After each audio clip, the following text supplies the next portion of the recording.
करते हैं। मैं बताता हूँ जातवाद का दर्द। हाँ, हम लोग कर रहे हैं ना, हम लोग कर रहे हैं। आप भी नहीं कर रहे, जो आप बैनर पे लिख हाँ, रहे हैं, उसके मुद्दे पर देखिए हमारी मांगे क्या क्या है उस पर बता दें। जातीय आरक्षण खत्म होना हाँ, एकदम खत्म होना चाहिए आज।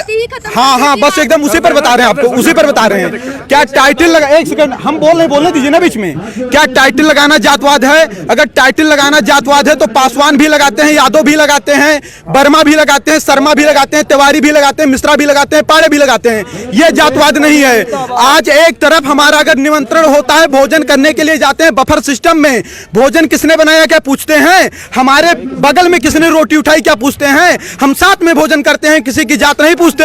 हम एक कॉलेज में जब एक मिनट ध्यान से, जब हम कॉलेज में एडमिशन लेते हैं और किसी भी बच्चे से मित्रता करते हैं तो उसकी जात नहीं पूछते।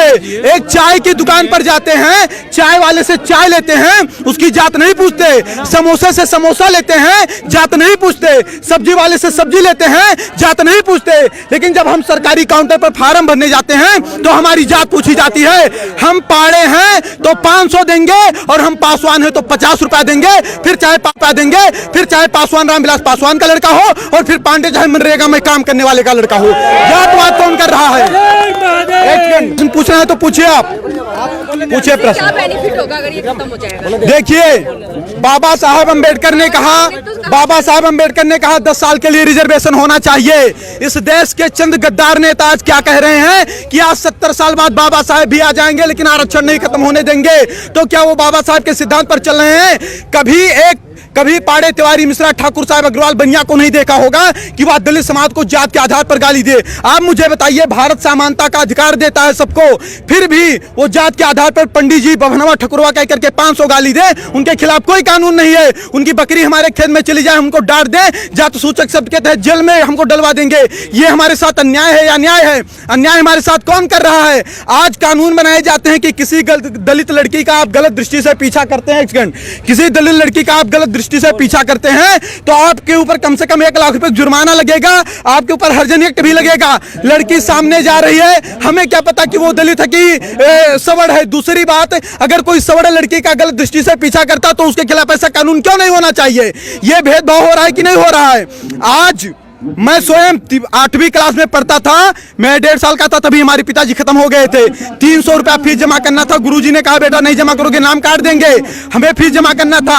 हमारी माताजी कर्जा रुपया लेकर के आई, जबकि हमारे मित्र राजेश आर्य थे जो कि 80 से आते थे, उनके पिताजी 500 रुपया दिए, उनका 200 पड़ा, हमारा 300 पड़ा। गुरुजी से मैंने कहा कि गुरुजी कर्जा मैं लेकर के आया हूँ, ब्याज पर मुझे रुपया देना पड़ेगा, 300 मुझसे क्यों लिया गया? उन्होंने बताया कि आप जनरल वर्ग से हो। मुझे पता नहीं था कि जनरल वर्ग क्या होता है। अब सोचिए आप, जातवाद की बीज कहां से पैदा हुई?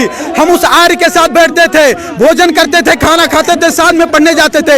हमने जातवाद नहीं किया, लेकिन हम पाड़े थे इसलिए 300 रुपया लिया गया, हम ब्याज पर लेकर आए थे, भुखमरी के कगार पर थे, ये हमसे नहीं पूछा गया। जात के आधार पर तो शोषण हमारा हो रहा है 70 साल। आप बताइए, एक छोटी सी बात बताइएगा, भारत का संविधान कहता है, वहां देख के बोलो ना, भारत का संविधान कहता है कि अगर किसी का बाप 302 करेगा तो उसकी सजा उसके बाप को मिलेगी, बेटे को नहीं मिलेगी। सही कह रहा हूं, गलत कह रहा हूं? अगर मैं किसी का मर्डर करता हूं तो उसकी सजा मेरे भाई को मिलेगी या मुझे मिलेगी? किसे मिलेगी? मुझे मिलेगी ना। तो सोचिए, 1947 के पहले जो शोषण हुआ, ना शोषण करने वाले जिंदा हैं और जिनका शोषण हुआ ना वो जिंदा हैं। फिर उसका बदला 1999, 92 और 95 में पैदा होने वाले बच्चे से क्यों लिया जा रहा है? आज अगर 70 साल से सारे नेताओं के भाषण सुन लीजिए, क्या कहते हैं कि यह सरकार दलितों की है, पिछड़ों की है, शोषितों की है, वंचितों की है। फिर भी 70 साल से दलित दलित है, शोषित शोषित है, वंचित वंचित है। तो इसका जिम्मेदार सरकार है कि सवर्ण है? इसका जिम्मेदार संविधान है कि सवर्ण है? सवर्ण के ऊपर कैसे आरोप लगाया जा सकता है? हम नरेगा में काम करें, हम मजदूरी करें, हम ठेला लगाएं, लेकिन पंडित जी हैं इसलिए मुझे अच्छे स्कूल में एडमिशन नहीं मिलेगा, 90% लाकर मुझे फेल कर दिया जाएगा। क्या मुझे इस देश में न्याय नहीं मिलना चाहिए? और अगर न्याय देने की क्षमता इस देश की सरकारें नहीं रखती हैं तो खुल करके कह दें कि आप इस देश के नागरिक नहीं हो, हमारे मताधिकार भी छीन लें। फिर क्यों कह रहे हैं, हमारे वोट क्यों ले रहे हैं वो लोग? SC/ST एक्ट का 10 महीने जेल है। अब आप क्या मांग रख रहे हैं? अगर इन मांगों को नहीं माना जाए, हमारी मांग ये है कि देखिए, एक समय था, एक कालखंड था जब जातवादिता रही होगी। आज जातवादिता नहीं है। यहाँ जितने लोग आए, मैंने किसी की जात नहीं पूछी, सबसे हाथ मिलाया, नमस्ते प्रणाम किया। आज कोई ऐसा नहीं करता। अंतर्जातीय विवाह भी हो रहे हैं। अंतर्जातीय विवाह, आपको पता होगा कि भारत का संविधान कहता है कि 18 साल की लड़की हो जाएगी तो स्वेच्छा से शादी करने के लिए वह निर्णय ले सकती है कि नहीं है?